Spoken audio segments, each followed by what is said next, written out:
राजस्थान में 25 लोकसभा सीटों पर 2 चरणों में मतदान होना है। पहले चरण में 12 सीटें आ रही हैं, उन पर इस खास कार्यक्रम में चर्चा करेंगे। स्वागत है आपका राजस्थान की बात अंकित तिवारी के साथ।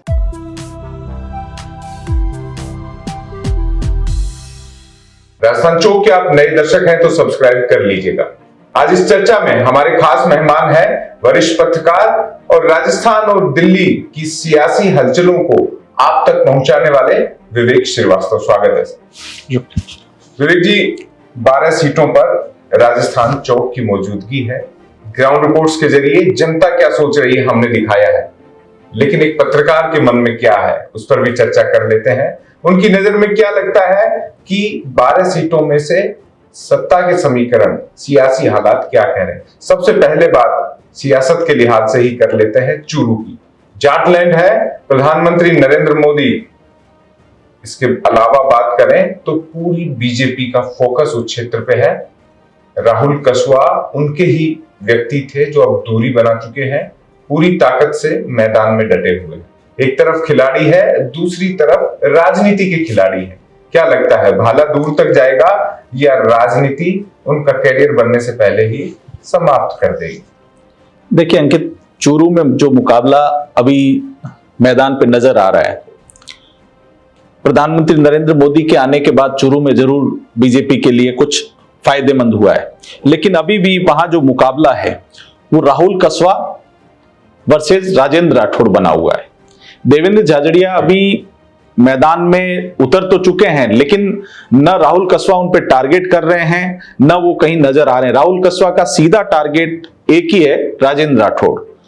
राजेंद्र राठौड़ को चूरू लोकसभा से बाहर करना है, शेखावटी से बाहर करना है, ऐसा उन्होंने नारा दिया है। तो जब तक राहुल कसवा राजेंद्र राठौड़ को टारगेट करेंगे तो उसका एक सियासी फायदा राहुल कसवा को मिलेगा, क्योंकि इस बार एक नई सियासत आपने भी महसूस की होगी जब आप ग्राउंड पे गए।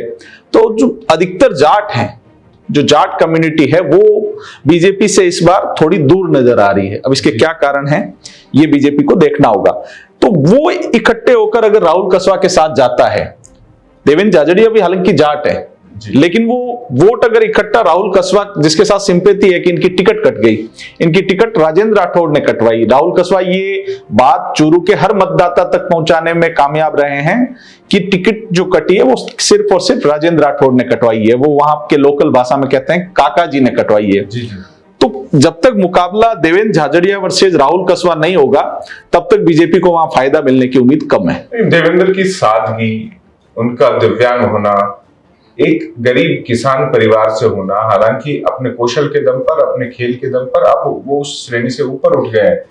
इसका कुछ असर तो ग्राउंड लेवल पर दिखेगा कि सीधे साधे इंसान को चुना जाए।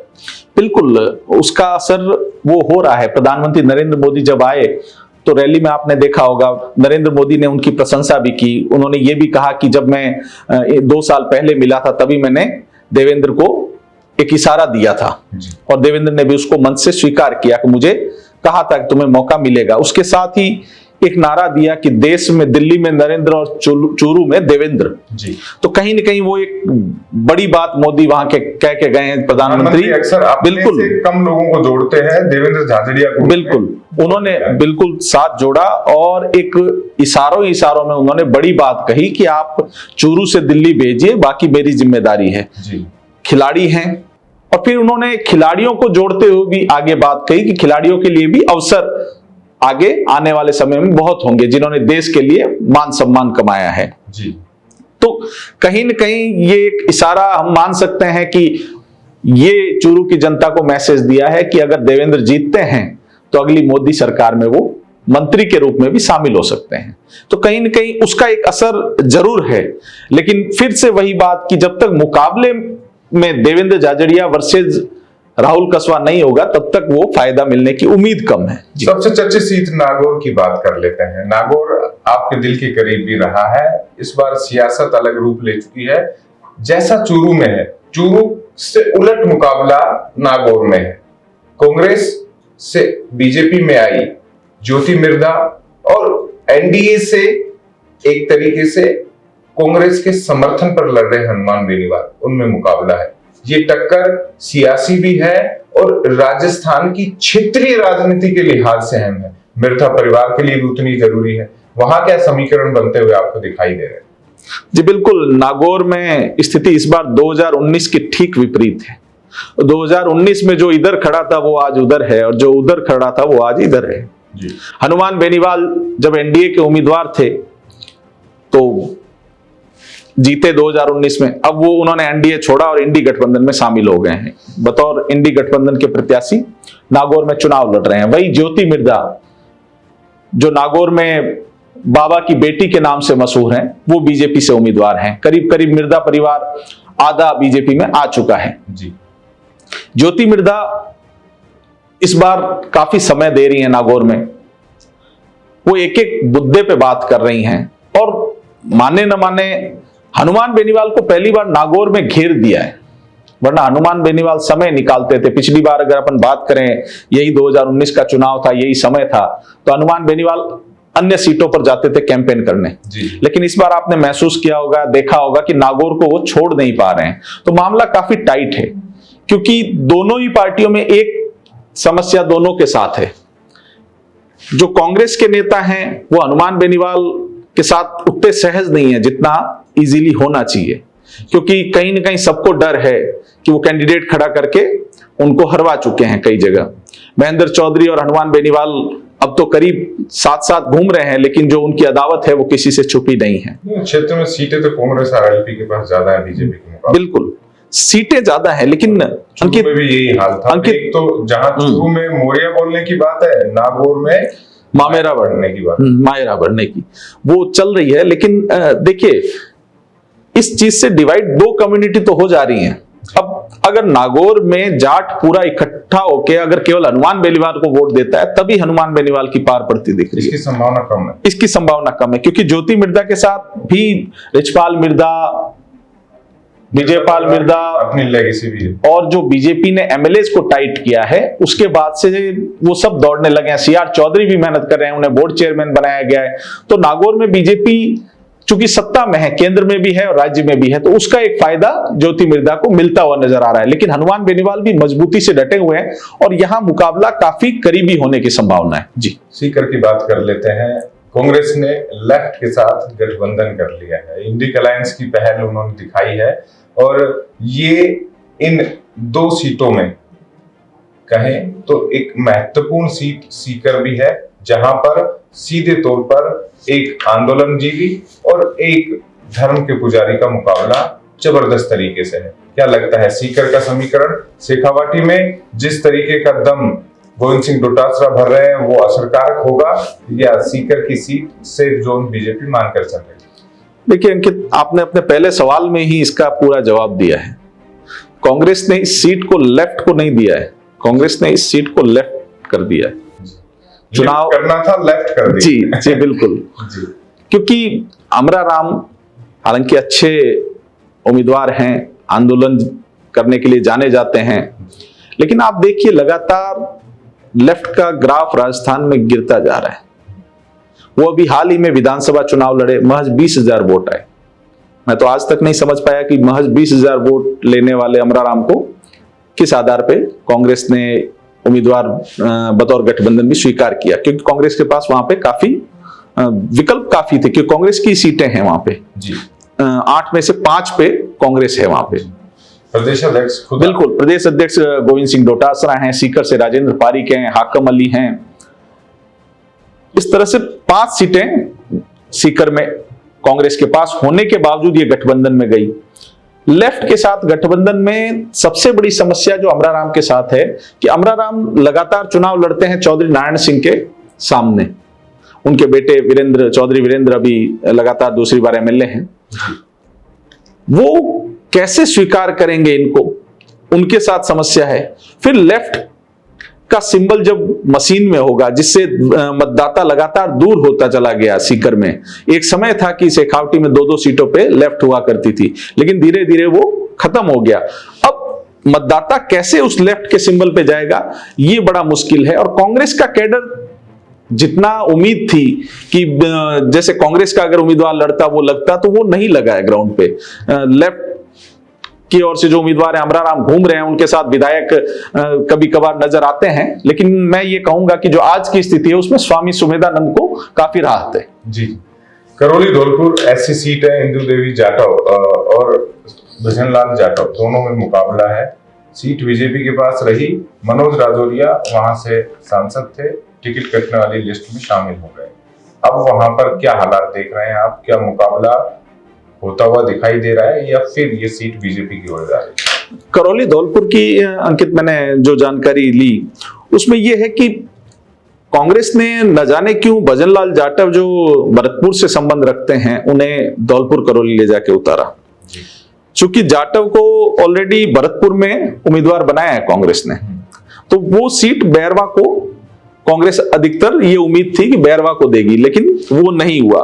भजनलाल जाटव वहां पे चुनाव लड़ रहे हैं धौलपुर करौली से। धौलपुर करौली में कांग्रेस का कोर वोट ज्यादा है और मजबूत सीट के रूप में उम्मीद थी, लेकिन अभी जो स्थिति है उसमें बीजेपी वहां पे आगे है, क्योंकि भजनलाल जाटव एक तो धौलपुर करौली के स्थानीय नहीं है, वो उनको जोड़ नहीं पा रहे हैं। धौलपुर में शोभा रानी कुशवाहा जो कांग्रेस से विधायक बनी, अभी वो बीजेपी की तरफ उनका परिवार मूव कर चुका है। वही जो धौलपुर में बड़े परिवार हैं कांग्रेस के, वो उस तरह से लगे नहीं है मैदान में, तो भजनलाल जाटव को वो स्वीकार नहीं कर पा रहे हैं कि भरतपुर से लाके यहां क्यों लड़ाया।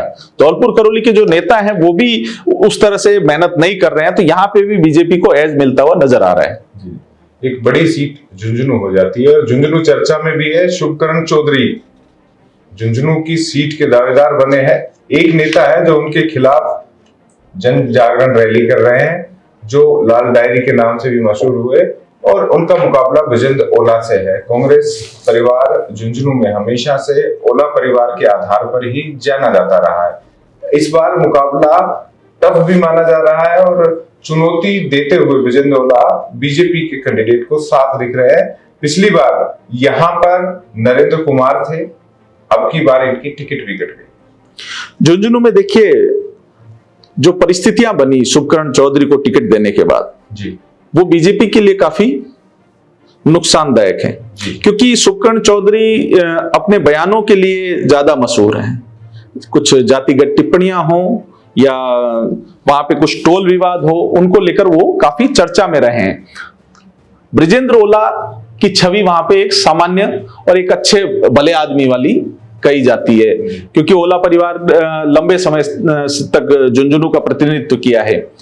शुभकरण चौधरी के साथ वहां पे बीजेपी पूरी एकजुट होकर नहीं नजर आ रही है। हालांकि बीजेपी की ओर से प्रयास किए जा रहे हैं, लेकिन आज की स्थिति में वहां पे ब्रिजेंद्र ओला ने काफी अच्छी पकड़ बना दी है। ऐसा होता है, मतदान होने से ठीक पहले बीजेपी और अनुषंगिक संगठन इकट्ठे हो जाते हैं और जीत उनके पलड़े में चली जाती है। जी बिल्कुल, ये तो देश का चुनाव है। बिल्कुल, लेकिन बीजेपी भले ही अभी थोड़ा सा पीछे हो, लेकिन मुझे लगता है कि चुनाव यानी मतदान की तिथि आते आते थोड़ा एग्रेशन बीजेपी में दिखेगा। बिल्कुल, देखिए एग्रेशन मैं वहां कह रहा हूं कि आज के समीकरण ये हैं और ये तय है कि ये समीकरण आगे आने वाले समय में बदल सकते हैं, क्योंकि अंकित बीच में उस बात को भी ले आते हैं कि समीकरण बदलेंगे कैसे। जी, अभी रामनवमी आने वाली है जी, 19 तारीख को पहले चरण का चुनाव है और 17 अप्रैल को रामनवमी है। जी, राम मंदिर बनने के बाद ये पहली रामनवमी है और उसकी तैयारियां ठीक वही जो 22 जनवरी को की गई थी उसी तर्ज पर जो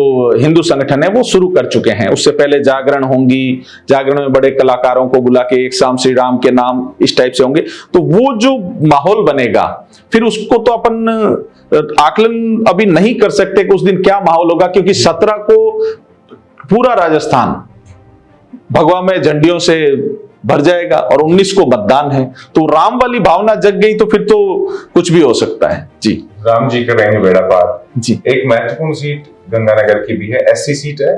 प्रिया बेलान चर्चा में है, युवा है।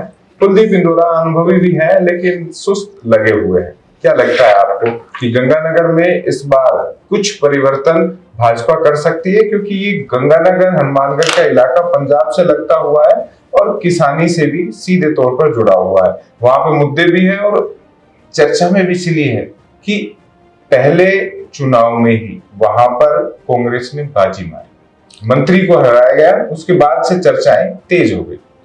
जी बिल्कुल, गंगानगर हनुमानगढ़ अगर विधायक वाइज या विधानसभा वाइज देखें तो कांग्रेस मजबूत स्थिति में है।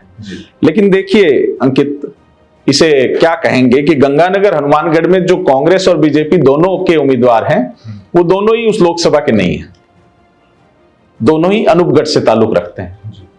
हालांकि जो कुलदीप इंदौरा हैं वो जिला प्रमुख हैं इस समय, लेकिन अनूपगढ़ के हैं। जो प्रियंका बेलान है वो भी अनूपगढ़ की हैं। बीजेपी ने यहां पे 5 बार के लगातार जीतते हुए सांसद निहाल चंद मेघवाल की टिकट काट दी। निहाल चंद की पकड़ काफी अच्छी कही जाती है, खासतौर से सरदारों में। सरदार वोट वहां पे काफी है और एससी भी बड़ी संख्या में है। अब यहां पे बीजेपी ने 5 बार के सांसद की टिकट काटी, लेकिन निहाल चंद ने कोई विद्रोह नहीं किया। निहाल चंद आज बीजेपी के प्रत्याशी के साथ हैं और पूरी मेहनत कर रहे हैं। लेकिन वहां जाट आंदोलन वाला मुद्दा आज भी गर्म है। हालांकि कुलदीप इंदौरा को जो फायदा लेना चाहिए था वो अभी लेते हुए नजर नहीं आ रहे हैं। तो आज भी अगर बात करें तो वहां बीजेपी को एज है। जी, बीजेपी बढ़त में। दौसा की बात कर लेते हैं, बड़ा चर्चा रहा। सचिन पायलट का जिक्र होता है तो दौसा सीट भी हैम हो जाती है और उनके ही मुरारीलाल मीणा को टिकट दिया कांग्रेस ने। कन्हैयालाल मीणा आए तो हैं लेकिन नाराजगियों के बीच आए, तो दौसा की ये सीट क्या इस बार कुछ अलग हलचल लिए हुए? देखिए, दौसा में चुनाव मुरारीलाल मीणा और कन्हैयालाल मीणा के बीच है, लेकिन एक फैक्टर है जिसका नाम है किरोड़ीलाल मीणा। उसको आप दौसा से दूर नहीं कर सकते। 2 दिन से एक्टिव हो गए। बिल्कुल। और वहीं एक फैक्टर है सचिन पायलट जी, उनको भी दौसा से आप दूर नहीं कर सकते। किरोड़ीलाल मीणा चाहते थे कि उनके भाई जगमोहन चुनाव लड़ें, बीजेपी से टिकट के लिए काफी प्रयास भी किए और सूत्र तो ये भी बताते हैं कि जब बीजेपी से नहीं बन पाई बात तो कांग्रेस से भी बात करने के प्रयास किए गए थे। इसकी सूचना बीजेपी केंद्रीय नेतृत्व के पास पहुंची, उसके बाद बातें कुछ निकल के बाहर आई और किरोड़ीलाल मीणा को कुछ कहा गया है। उसके बाद किरोड़ीलाल मीणा अब आपको सक्रिय रूप से जयपुर ग्रामीण और दौसा में नजर आ रहे हैं। लेकिन मुरारीलाल मीणा का वहां पे जो छवि है, मुरारीलाल मीणा को डेंट होने की संभावना थी। अगर नरेश निर्दलीय फॉर्म भरते तो कांग्रेस का वोट डाइवर्ट होता। लेकिन आज की तारीख में मुरारीलाल मीणा के लिए सचिन पायलट भी कैंपेन कर रहे हैं और जो परिस्थितियां हैं उसमें मुरारीलाल मीणा आज की तारीख में आगे हैं दौसा में। जी, अब बात कर लेते हैं भरतपुर की। ये भी ऐसी सीट है और रामस्वरूप कोहली और संजना जाटव। संजना जाटव ने जब अपनी दावेदारी मजबूत तौर पर दर्शाई और इन्हें टिकट मिला तो चर्चा में रही थी कि मजबूत दावेदार है, लेकिन रामस्वरूप कोहली भी कम नहीं। मुकाबला तो उस इलाके में, और ये चर्चा भी इसीलिए क्योंकि भरतपुर गृह क्षेत्र है वर्तमान मुख्यमंत्री भजनलाल। भरतपुर में बीजेपी ने अपने मौजूदा सांसद रंजीता कोहली का टिकट काटा, उनकी जगह रामस्वरूप कोहली को दिया। वही कांग्रेस ने संजना जाटव, जो महज 500 वोट से शायद विधानसभा का चुनाव हारी, उनके ऊपर दांव खेला है। संजना जाटव की छवि वहां काफी लोकप्रिय हुई है इन दिनों, क्योंकि वो सामान्य युवा हैं बिल्कुल और सामान्य तरीके से प्रचार कर रही हैं। भरतपुर में देखिए सीट रिजर्व है, लेकिन जो अधिकतर मतदाता कहें तो वो जाट बड़ी संख्या में है। यहां पे भजनलाल शर्मा को मुख्यमंत्री बनाने से बीजेपी को एज मिलना दिख रहा है, लेकिन संजना जाटव जिस तरीके से प्रचार कर रही हैं, सचिन पायलट भी उनके लिए अभी सभा करने जाने वाले हैं, तो अगर गुजर, मीणा और कुछ जाट, संजना जाटव अगर इधर सचिन पायलट और जो भी कांग्रेस के नेता जाते हैं वो करते हैं तो एक कड़ी टक्कर दे सकती है। लेकिन जो आज की परिस्थितियां हैं, चूंकि मुख्यमंत्री भजनलाल शर्मा भरतपुर से आते हैं, उनकी भी साख दांव पे लगी है, तो बीजेपी वहां पे जो मेहनत कर रही है उसका असर दिख सकता है। जी, अलवर की बात कर लेते हैं। कैबिनेट मंत्री को उतारा है, अब तक राज्यसभा थे, अब वो लोकसभा में यानी जनता के बीच में सीधे चुने जाने की स्थिति में आ गया। विधायकों से नहीं चुने जा रहे, अब जनता चुन रही है सीधा। और ललित यादव युवा है, टक्कर मजबूत देते हुए दिखाई दे रहे हैं। अलवर की परिस्थितियां क्या लगती है आपको? यादव बेल्ट है, राज क्षेत्र, दोनों ही यादव प्रत्याशी हैं।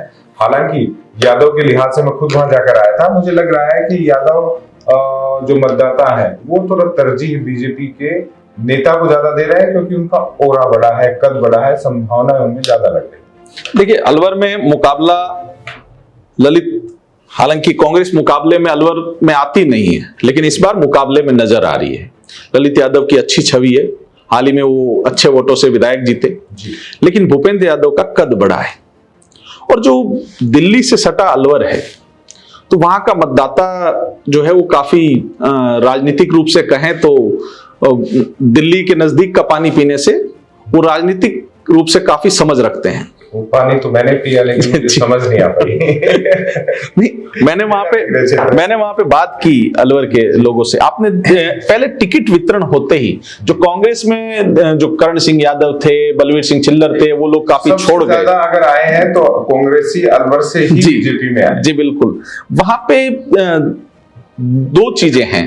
अलवर में चुनाव ललित यादव लड़ रहे हैं, लेकिन जो कांग्रेस के सेकंड लाइन जो छोड़ के गई, वो आज भी यही कहती है कि नहीं, अलवर की राजनीति तो महलों से ही चल रही है, और वो महल है भंवर जितेंद्र सिंह का। तो भंवर जितेंद्र सिंह का आदमी है ललित, ये करके प्रसारित वहां पे जो कांग्रेस छोड़ के अब बीजेपी में गए वो लोग कर रहे हैं। और वहां का जो मतदाता है वो ये कह रहा है अंकित की ललित तो विधायक है और सांसद बनाने से कोई फायदा नहीं होगा, क्योंकि एक बात को लेकर अधिकतर लोग कन्विंस हैं कि सरकार मोदी की आ रही है और भूपेंद्र यादव को जिता के भेजेंगे तो बड़े मंत्री बनेंगे। हालांकि वो इस बार भी बड़े मंत्री थे, राज्यसभा से थे, तो उनको उम्मीद है कि जब बड़े मंत्री बनेंगे तो अलवर की जो विकास की गति है उसको कुछ पंख लगेंगे, और जो उम्मीदें हैं वो काफी आगे बढ़ रही हैं। तो उसको लेकर अगर बात करें तो भूपेंद्र यादव की स्थिति यहाँ पे मजबूत है आज की परिस्थिति। जयपुर ग्रामीण की बात कर लेते हैं। राव राजेंद्र सिंह विधानसभा चुनाव में टिकट नहीं मिला था, सांसदी का ले आए, और कहते हैं लोबिंग राजनाथ सिंह तक ने की। राजनीति में कई सारे कयास चलते रहते हैं और पूरी राजपूत लोग लगी कि राव राजेंद्र सिंह को टिकट दिलाया जाए, मिल भी गई। बहुत सारे लोग संगठन के लगे हुए थे। जयपुर ग्रामीण में सबसे ज्यादा बीजेपी की लिस्ट थी जहां दावेदार उतारे जाने प्रस्तावित थे। अनिल चोपड़ा उस युवा ब्रिगेड से आते हैं जो सचिन पायलट की समर्थक रही, लंबे समय से इंतजार कर रहे थे और लोकसभा से तैयारी कर रहे थे। टिकट मिल गया, चुनाव लड़ रहे हैं मजबूती से। परिणाम आपकी नजर में क्या रह सकता है? देखिए, जयपुर ग्रामीण में राव राजेंद्र सिंह उतने मजबूत नहीं है, लेकिन बीजेपी मजबूत है, क्योंकि जयपुर ग्रामीण का जो वोट का एक बड़ा हिस्सा है वो जयपुर शहर में आता है। जी, वो कहते ग्रामीण है लेकिन शहरी हिस्सा है, शहरी मतदाता है। वो बीजेपी को जो एज मिल रहा है ना, उसका फायदा राव राजेंद्र सिंह को मिल सकता है। अनिल चोपड़ा हालांकि जयपुर ग्रामीण में लगातार सक्रिय रहे, मेहनत कर रहे हैं, युवा हैं, और उनके साथ एक टैग है उनके पास कि सचिन पायलट के हैं, तो जो गुर्जर मतदाता है वो भी उनको साथ आ रहा है।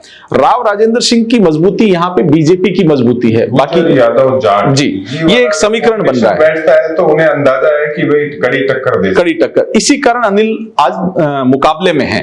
राव राजेंद्र सिंह के साथ स्थिति ये है कि वो शाहपुरा से हैं। शाहपुरा में बीजेपी की स्थिति क्या रही आपको भी पता है, जमानत जब्त हो गई। राव राजेंद्र सिंह भले ही चुनाव न लड़े हों, लेकिन बीजेपी की स्थिति वहां इतनी कमजोर हो गई कि शायद 10 या 11 हजार वोट ही जो उम्मीदवार थे उपेंद्र यादव उनको मिले। शाहपुरा में इसका मतलब बीजेपी की स्थिति बहुत खराब है। मनीष यादव ने वहां पे क्लीन स्वीप किया और एक बड़ी जीत दर्ज करी।